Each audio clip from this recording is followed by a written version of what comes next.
The quotes are coming in as the NFC head coaches have their annual breakfast, although there isn't much breaking of fast that happens. It's a lot of questions and answers. Nick Sirianni on a potential ban of the tush push. My opinion on it is well documented. We'll see how it goes down. As far as lobbying, I've talked to a few people.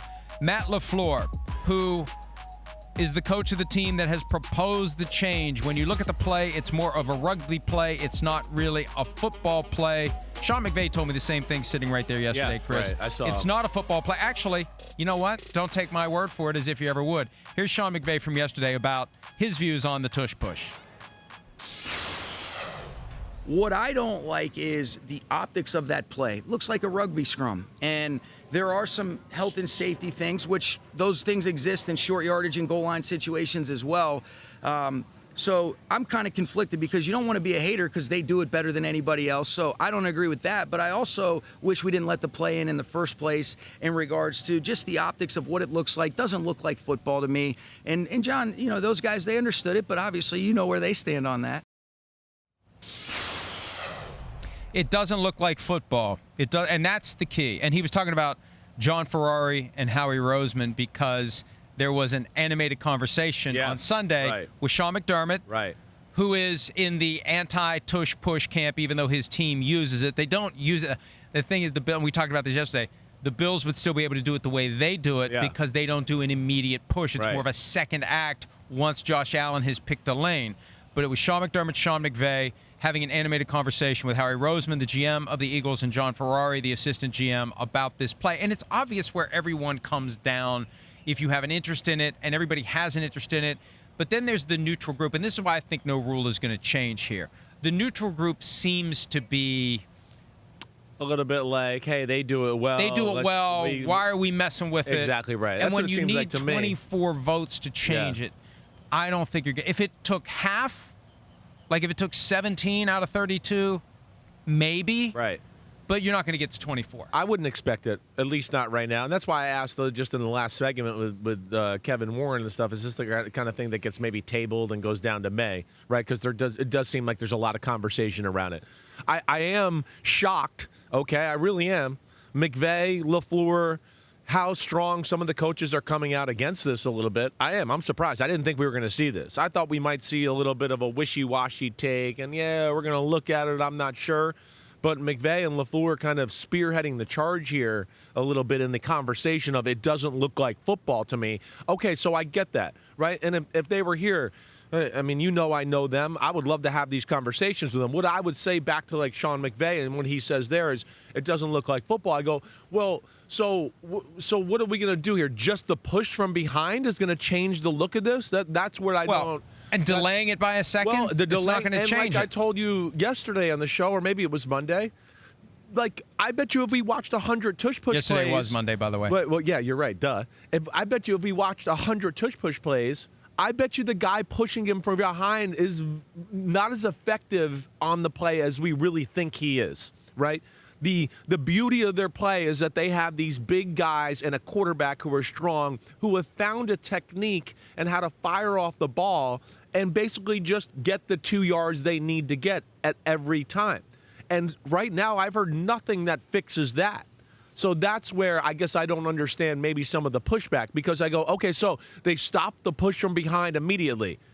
The Eagles are still going to line up in that formation. The center's still going to say, my life, sorry, London. Hello. And they're going to go, right? You never give us any warning. Like, usually who gets you a warning on that kind of stuff? My God, you can tell when I'm working up.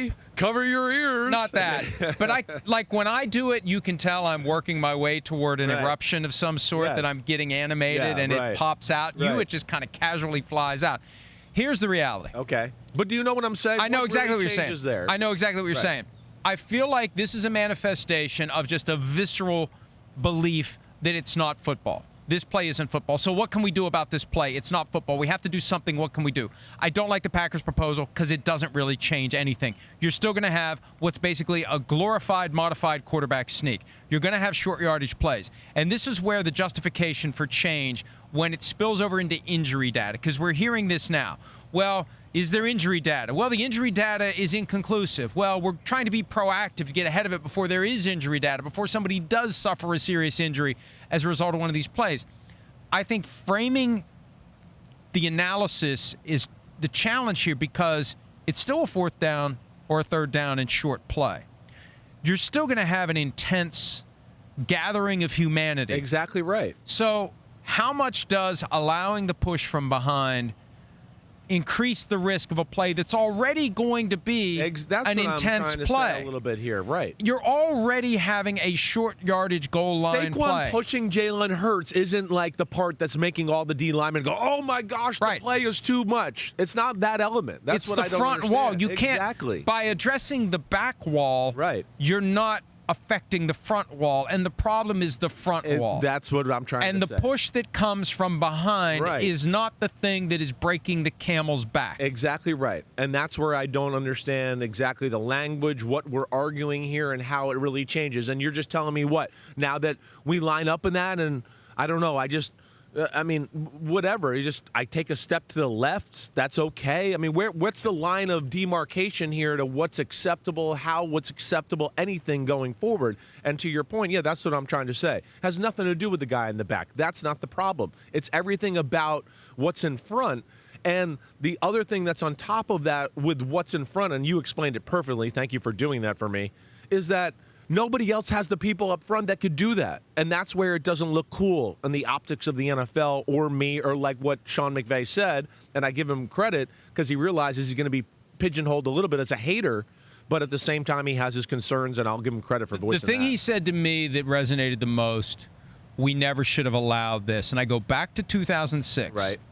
And this is why the rule changes are so critical, and why you have to be creative and you have to be forward-thinking. They always talk about unintended consequences. They need to be anticipating the consequences. They need to have these, and we've talked about this. It's fun to sit around and brainstorm all the different ways that a rule change can mess things up. We talk about the proposal from the Packers, and I think it's a bad proposal. I'm just going to say it. Their proposal stinks because all it does is delay the push by who knows how long. As long as it's not immediate, it's okay. And it's going to introduce opportunities for inconsistency among the officiating crews, more controversy, more tinfoil hat, it's rigged. Right. Oh, they threw the flag on the tush push that resulted in the game-winning touchdown when it really wasn't an immediate push, but the official threw the flag and said it was immediate, and there's no way to review it because it's impossible to review what is and what isn't immediate. Right. That proposal is a disaster waiting to happen. Yeah, opening Pandora's box. And Pandora will be everywhere. Will be in there, yeah. So they had better not pass that proposal. If anything, what they should do, and this is simple, if you really don't like this play, let's just go back to 2006, pre-2006. You can't pull the runner, which is still the rule, and you can't push the runner. And it's amazing to me that they got rid of it. Mike Pereira's explained this before. They weren't throwing the flag for when you'd see the lineman rumble down the field as the running back is trying to gain that final half yard to get a first down. Here comes Jimbo Covert, gonna clean and he everybody shoves out. the guy forward for the first down. Right. They weren't calling it, so why? Hey, I like that. Hey, I say it all the time. If it's in the rule book and you're not calling it, get it out of the rule book. But you don't just wipe it out of the rule book without thinking, wait a minute. What are we doing here? Yeah. And it took 16 years for this rule to be weaponized and engineered into an offense. And it happened during the 2022 season. All of a sudden, the Eagles start doing it. The Bills start doing it. And, oh, wait a minute. We've kind of created a monster here, even though it took, as long as the locusts to hatch and come to the surface. And I think it's too... See, the problem is, to unring the bell now, it looks petty, and it looks jealous, and it looks like we're penalizing the team that can do it well. 100%. Instead of saying, we never really intended for the ability to push a player who has the ball to be incorporated into someone's playbook. But that's where we are. And I feel like this Packers proposal is an awkward half measure that is going to make things worse. Either keep it or spin the clock back to 2005 and say you can't push the ball carrier anymore, or at a minimum, you can't do it in the tackle box. Yeah, maybe. That's it. Maybe. That's the cleanest way to do it. Maybe that is. But again, what I would get back to is that doesn't do anything here. So what? You're still going to have a quarterback sneak. You're still going to have a quarterback sneak. It's still going to be the same technique by the offensive line. So how are they going to police that? Because, again, I don't care about the push from the back. Dallas Goedert's right arm going like this to Jalen Hurts is not the reason he's getting the first down. It's the 1,500 pounds of humanity that is all going this way from offensive linemen that are rooting out defensive linemen, where is the danger area, if you ask me. And that's where I think they're opening up a can of worms here with this whole thing. So let's play this out. Right. Why don't the Eagles just say, fine, go ahead, get rid of the tush push. We'll still gain the yardage we need. Maybe. Do they know that there's going to be something along here that's also going to get changed? I don't know either. You're right. Either way, they're being fundamentally tacked because they do something that is great. And they've done But they'll it. still do it great. Under your argument, they'll still do it great. So they should take the high road here and say, that's fine. Right. That's fine. The push doesn't go really ahead and matter get rid from of the it back. because we don't care about the push from the back. No more pushing the ball carrier because we've perfected the quarterback sneak. Through this act of creating a play called the tush push, we've actually made the front end so good we don't need the back end. It's kind of ridiculous when you start to say it out loud, right? I mean, that's the difference there? Kyron Williams pushing Matthew Stafford? That's where it's not really about that.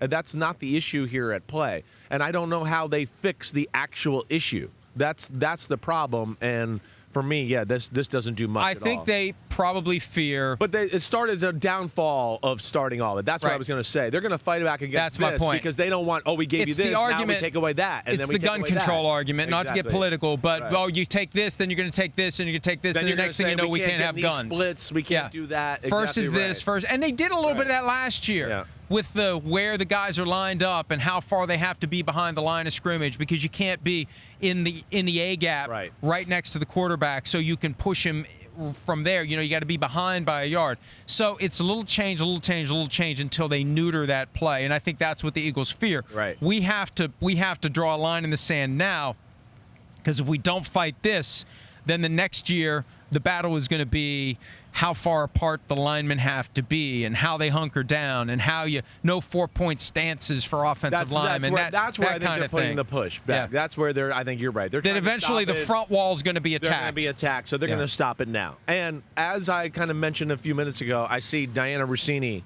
right? She's kind of talking about some quotes here. She is saying there is some chatter that the push vote could get tabled, and there that's won't not be a surprise. I don't know what that. No, there aren't enough people. There aren't enough people to, and the Packers will say, and the league will say, we need more time to discuss this. We need more time. Well, maybe they'll dive into some of the things we're talking about, and they realize the way they've talked this and written it as far as the language, it doesn't do anything. Hey, we'll come to the meetings and we'll talk. I'm sure Rich McKay would love that. But we'll chime in. I mean, sometimes you need to listen to people on the outside. They like to circle the wagons. They like to circle the wagons and act like they don't listen. But they need to listen to outside voices. The Packers' proposal sucks. It doesn't even begin to solve the problem. And it's a baby step toward what the Eagles fear. Yeah. Let's either get rid of the push or let's say it's fair game, and if you want to go learn how to do it, go learn how to do it. Yeah. Go prioritize scouting and drafting interior offensive linemen. Prioritize finding an offensive line coach. Hire Jeff Stoutland away from us to be your offensive coordinator. I mean, do whatever it takes to dismantle the Eagles' ability to do it if you don't like it. Infuse into your team the ability to do it, because it will change. And that's what the irony will be here. Eventually what's going to happen is the Eagles aren't going to be the team. If it stays, somebody else is at some point going to figure out how to do it. I would think so. And then the Eagles aren't going to have the badasses that they've had in the past. And it's going to be another team. And could there be a day when the Eagles are like, well, you know what, now that we think about it, you know what, get rid of this come around. thing, right. We've come around on the safety risks. What, the Giants are good at it? We don't want to, let's get rid of it. My cynical side is wondering, like, are teams going to fake injuries now to build? I mean, seriously, we see teams fake injuries to get the clock to stop in a 2-minute offense. Will there be an effort? If the argument is, let's wait and see if there's any injury data, will there be players from teams that face the Eagles who have injuries during a tush push, all in the name of building the case for the future? I don't like that we're going down this path. No. Either keep it or get rid of it. Let's not spend the next 5 years, although it's good for business, I guess. Let's not spend the next 5 years chipping away at it and coming up with concocted formulas for justifying your case one way or the other. I hear that. I think the other thing that'll be interesting about this, and I just lost my train of thought and where I was going to go with this altogether. Let's take a break then. No, but I was just going to say, I'm not shocked, and the tabling of it, I think this is why they're going to table the vote, because of all the things we're talking about, right? And I know we just said it's being reported that way and everything. Yeah, but they got to figure out the language and get to the root of the problem here. And I'm guessing that wise people here in football have had enough conversations to get in some ears to go, the push from behind does nothing. Who the hell cares about that? Right? That's going to be the problem. But here's my other point. This is what I wanted to say. It is funny. You take Sean McDermott out of the equation. We kind of hit on this during the Super Bowl. The defensive coaches, I don't seem to see any that want to take this away. That McDermott is the only one so far that has publicly, out of the defensive coaches, said it. And Raheem, too. Raheem Morris, right? Matt Casey's in my ear. Correct me. Right? So those are the only two. A lot of them that I've talked to at least seem to be like, we got to stop it. We just got to stop it. We got to stop it. It's funny that McVay and LaFleur are kind of leading the charge here to stop it. And again, it goes back to... And they're friends with Raheem, who's also in the same coaching tree, so maybe there's some commonality there. It goes back to the fact that they allowed this technique. They didn't realize what they were doing. Yeah. And 16 years later, the chickens came home to roost, and now they've got this problem. And look, is it good for business that we have something to talk about? They would say any publicity is good publicity, and conversations about the tush push dominating the sports media landscape at a time when other sports are actually playing their games. Maybe that's good. They just need to solve this the right way. And tabling it until May, even giving it another year, let's just make sure we do the right thing. And when we make a decision, it's the end. It's final, and it's not chip away at the ability of the Eagles to do this, because it just shouldn't be. It shouldn't be like the amount of time it took to figure out what a catch is. You know, that was the constant annual conversation. What are we doing about the catch rule? They finally solved it after years and years. Let's not make this a years and years thing. Let's come up with a solution, and let's stick to it, and let's be done with it. All right, we're done with talking about it for now. Hi, it's Mike Florio. Thanks for watching PFT on YouTube. Hit subscribe for the latest news and analysis from Pro Football Talk.